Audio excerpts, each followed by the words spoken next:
क्या हो गया भैया?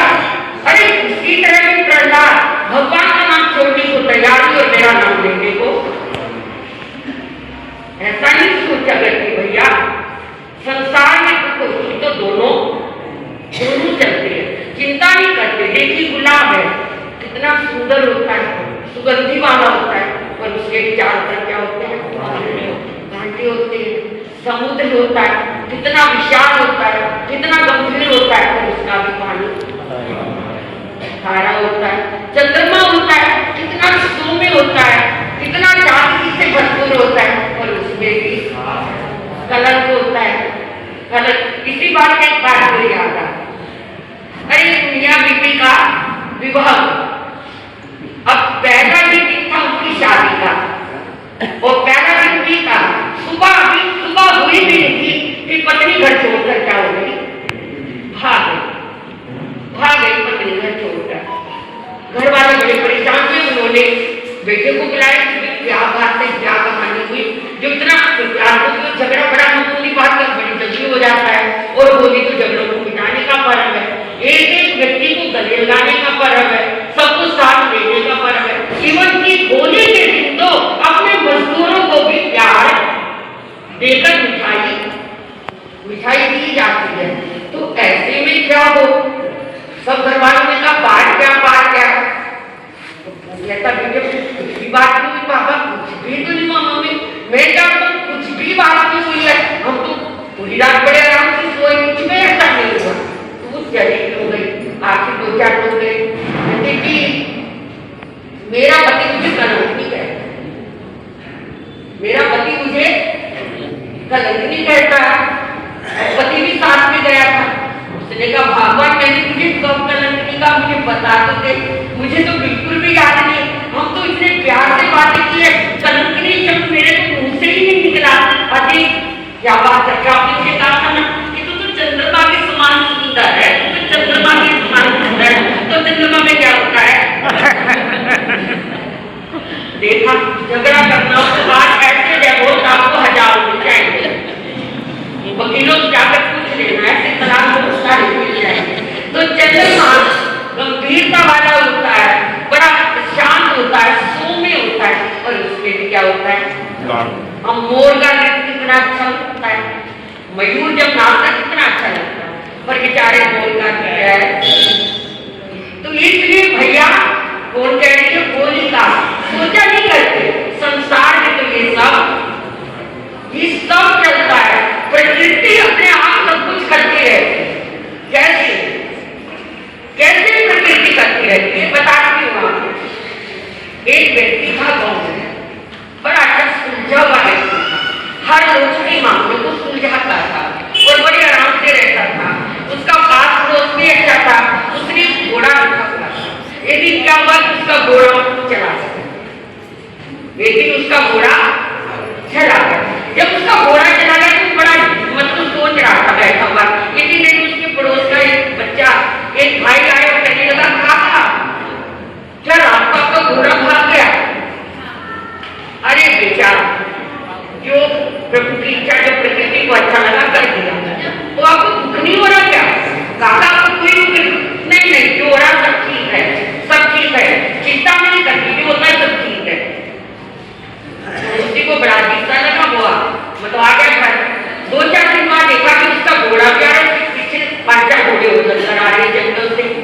वो खुश होता, वो चलता, काका आपका घोड़ा भी आया, पास में 2-4 घोड़े वो लेगा, तो आपको खुशी मनानी चाहिए, प्रसाद बांटना चाहिए।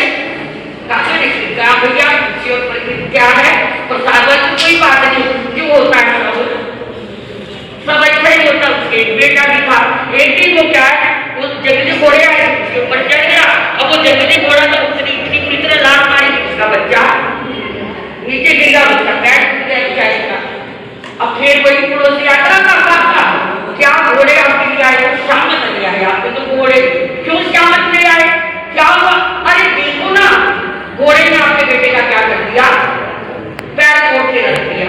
अरे क्या जो होता है तो ठीक है, प्रकृति को जो मंजूर है तो आपको कोई फर्क नहीं पड़ रहा है, नहीं कुछ नहीं फर्क। कुछ दिनों बाद उस राज्य पर कुछ चढ़ाई चल रही शत्रु की, और इतना बलवान शत्रु था कि राजा ने सोचा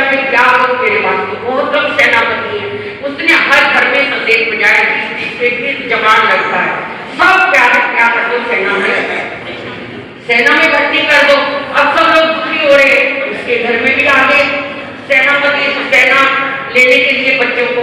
जब आए तो वो बैठा था काका तो बड़े आराम से, उसके घर में आए उसके बेटे को ले जाने लगे। अब उसे सेना में ले जाके क्या करना था। अब फिर वो पड़ोसी दौड़ कर आए, काका काका कितना अच्छा हुआ, आपका तो बेटे की शादी हुई थी तो कम से कम। अरे भैया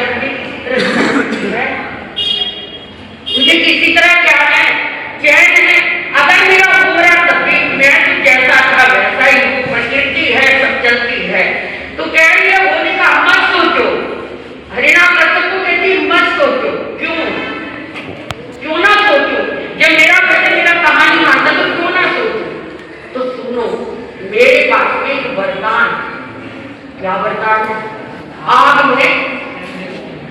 में बैठने का, और आग में बैठ जाऊंगी तो मैं नहीं जलूंगी बल्कि दूसरा जल जाएगा। मैं ऐसा करती हूँ कि प्रहलाद को लेकर मैं आग में बैठ जाती हूँ, प्रहलाद जल जाएगा और मैं बच जाऊंगी। आदमी कहां से कहां सोचता है, प्रभु की कृपा क्या होती है, अभी क्या होने वाला है, कल क्या होने वाला है, शायद हम नहीं जानते। पर ये होली का पर्व, आज का प्रेम का पर्व, मधुरता का पर्व, हिम्मत मांगने का पर्व, घनी खम्मा का पर्व है। क्यों? क्योंकि प्रभु ने जहाँ दीपावली को एक सुंदर अच्छा त्योहार दिया, जहाँ दशहरे को एक क्षत्रियों का त्योहार दिया और दीपावली को कृषियों का त्योहार दिया, यानी व्यापारियों का, ऐसे होली को हर व्यक्ति हर कौम का त्योहार दिया। फिर सब मिलो खाओ पियो मौज करो, लेकिन इसके साथ में या प्रेम भाव को जरूर लेकर आओ। जो समाज में झगड़े हैं, परिवार में झगड़े हैं आज, और जो क्या है अपने आपस के झगड़े हैं, वो कम से कम कुछ तो क्या हो हमारे कम हो, समाप्त हो। तो ये होली का पर्व झगड़ों को खत्म करने का पर्व। अब होली लेकर बैठी, प्रहलाद बैठ गए, लेकिन प्रभु की कृपा होली चल गई, होली का दहन हो गया और प्रभु प्रहलाद फिर बच गए। अब हरिनाम क्या करे, कैसे करे, कहती है एक दिन उसने क्या दे दिया, संदेश दे दिया सबको। हरिनाम ने जाओ और जाकर ये पिलर है ना बहुत बड़ा खंबा लोहे का, इसे क्या कर डालो, तपा डालो, और तपा करके प्रहलाद को पकड़ो, इस खंबे के साथ बांध दो, फिर तो दुनिया में इसे कोई बचा ही नहीं सकता। पर आपको पता है मंदिरों में देखा भी होता, प्रहलाद तो अपनी मस्ती में मस्त था और प्रभु भक्ति में लीन था, उठा दिया गया, खंबे के साथ लगा दिया गया। लेकिन वहां भी क्योंकि ना आदमी से मरना था, ना जानवर से मरना था, ना घर में मरना था, ना घर से बाहर मरना था, ना दिन में मरना था, और ना अब वो कौन सा समय था, ना दिन का था ना यानी सूर्यास्त होने का समय था, ना दिन था ना रात थी, ना घर था ना घर से दिल्ली का वो जगह थी। और ऐसे में या जैसे ही प्रहलाद को खंबे के साथ बांधा, प्रहलाद ने प्रभु से प्रार्थना की, प्रभु मुझे तो कुछ भी नहीं हुआ, आप जानो आपका, मुझे तो भरोसा है आपके ऊपर, और इतना भरोसा है कि मुझे शायद अपने आप पर भी इतना भरोसा नहीं, प्रभु जितना आप पर भरोसा है।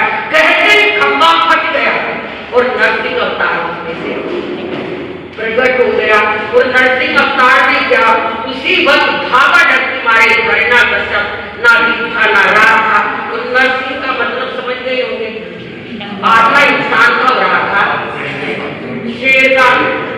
तो ऐसे में क्या हो गई, उसने भी यानी हरिना कसम मतलब बुराई का शमन हो गया, बुराई का दहन हो गया, बुराई समाप्त हुई और दुनिया में भक्ति का प्रसार और एक दूसरे के प्यार का प्रचार हो गया।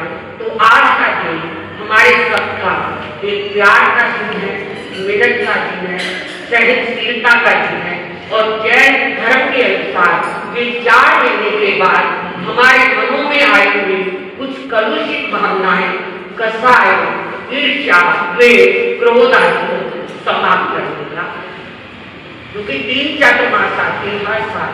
कितने? एक उड़ता, एक बैठता और एक होली। 4 महीने बाद आए एक होली का चातुर्मास आता है, और हर चातुर्मास में आपको तार्किक होगा। हर चातुर्मास में महापूर्णिमा, पूर्णिमा नहीं, साल में 4 महापूर्णिमा। वैसे तो कितनी पूर्णमासी होगी साल में? 12, मगर 12 में भी कितनी महान है? 4।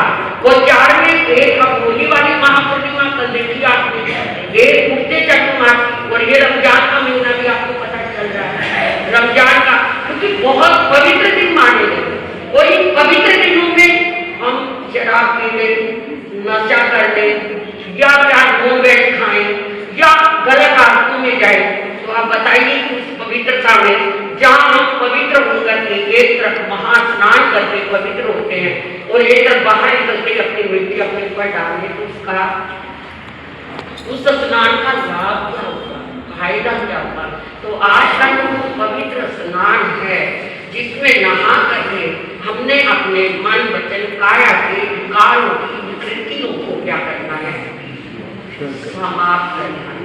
और आज की पर्व पर हमने होली मिलन, होली जो होना था हो गया भाई, कहते ना किसका जताओ भाई, क्षमा करो, जो होना था हो गया, होली बस बात तुम करो, प्यार से कदम बढ़ाओ। तो होली मिलन में आपने प्यार से मिलन का मतलब एक दूसरे के प्यार की कीमत को समझना है और भाईचारे को बढ़ाना है, परिवारों में शांति को लेकर आना है, और हर स्थिति में अपने आप को संभाल कर रखना है, सजग रखना है, सहनशीलता को लेके आना है। क्योंकि दुनिया में चीजें इतनी जड़ चीजें हमें इतना आनंद और सुख नहीं दे सकती जो हमें चेतन चीजें दे सकती है। चाहे जितना मर्जी आप मोबाइल से लगे हो, घर में जाओगे 4 मेंबर है तो 4 उस पे लगे होंगे, क्यों? क्या उससे आपको सुख मिल जाएगा? वो तो दुख ही देगा, हाथ भी बेकार करेगा, कान भी बेकार करेगा, और जो सुनोगे उसमें इतना आनंद भी। और वही आप घर में अपने बेटे से बोलो, अपनी पत्नी से बोलो, अपनी माँ से बोलो, अपनी बहन से बोलो, तो उसमें जरा एक बड़ी घनाड़ी औरत खिड़की में खड़ी थी, उसने एक मजदूर और मजदूरनी को ताला खींचते हुए देखा, तो उसे देखते देखते उसे रोना आ गया। उसकी नौकरानी पासी थी, आकर कहने लगी, मारकर रोने की क्या बात है? आपके घर में तो नौकरों की कमी नहीं, दूध की कमी नहीं, पैसे की कमी नहीं, गाड़ियों की कमी नहीं, या कोठी बंगले की कमी नहीं, और बेटा भी है, पति भी है, फिर आपकी आंखों में आंसू। नीचे जाकर देखा तो एक मजदूरनी गाड़ा खींचकर लेकर जा रहे थे, तो उनको देखकर कहने लगी, हाँ ये तो बहुत दुखी बेचारे, उनको देखकर तो सच में मजदूरनी नौकरानी क्या कहने लगी कि इनको देखकर तो रोना जरूर है। जेठानी कहती मैं इसलिए नहीं रो रही, ये गाड़ा खींचे मैं इसलिए नहीं रो रही, तो फिर क्यों रो रही हो? मालकिन आपको क्या करिए बताओ, माँ से वो पानी मिलता है, दूध बुला के नौकर को आते हैं जा, फिर आप क्यों दुखी हो? अरे मैं इसलिए दुखी हूँ कि कम से कम ये गाड़ा खींच रहे हैं, मेहनत कर रहे हैं, इकट्ठी तो है। देखो ना, मजदूर ने अपने बच्चे को अपने कंधे पर बांधा हुआ और दोनों कितने प्यार की बातें करते जा रहे। मेरा पति जिसे 1 मिनट की फुर्सत ही नहीं, इतवार को भी उसे दुनिया भर के झंझट लगे रहते हैं। मेरा बेटा वो अपने दोस्तों में मस्त है, मेरी बेटी है से क्या है, सहेलियों से फुर्सत नहीं। अब मैं बताऊं किससे बात करूं, मुझे तो इस बात पे क्या आ रहा है, तो नौकरानी का आपके पास फोन है ना, किससे? अरे फोन से वो सुख कहाँ मिलेगा जो क्या है बेटा बेटी या क्या पति से या पिता से मिलता है। तो कहने का मतलब आज हम जड़ता के पीछे बहुत भागते हैं, पर जो प्रेम और आनंद आपस में मेल मिलाप में है, घर में है, वो वहाँ नहीं है। ऐसा जाने होली के पर्व से प्रेम और प्यार का संदेश दे, क्षमा याचना हर चीज के प्रति, जैसा कि पिता जी ने कहा हम ऐसा ही करें। इन्हीं शब्दों के साथ